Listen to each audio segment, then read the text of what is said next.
வேர்வையை மேன்மை பாராட்டுகிறான், சாபத்தை மேன்மை பாராட்டுகிறான். வேர்வை சாபத்தோட வந்தது, வேலை சாபத்தோட வரல.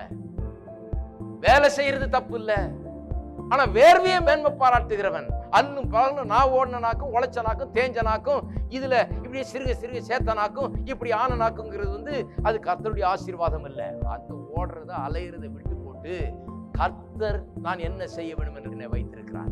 கர்த்தருடைய நோக்கம் என்ன? என்னை எதுக்காக இந்த பூமியில வைத்திருக்கிறார்? என்னை ஏன் இப்படி உண்டாக்கினார்?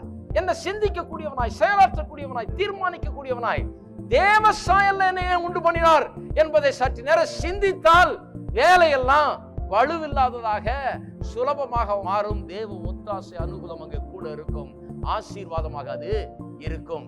கர்த்தர் எதுக்கு வச்சிருக்காருன்னு பார்த்து அதை செய்ய ஆரம்பிங்க. அப்போதான் வாழ்க்கையே சுலபமானதாக மாறும். இல்லைன்னா வாழ்க்கையே பாரம் மிக்க வாழ்க்கையாக, சுமக்க முடியாத ஒரு பாரமாக மாறிவிடும்.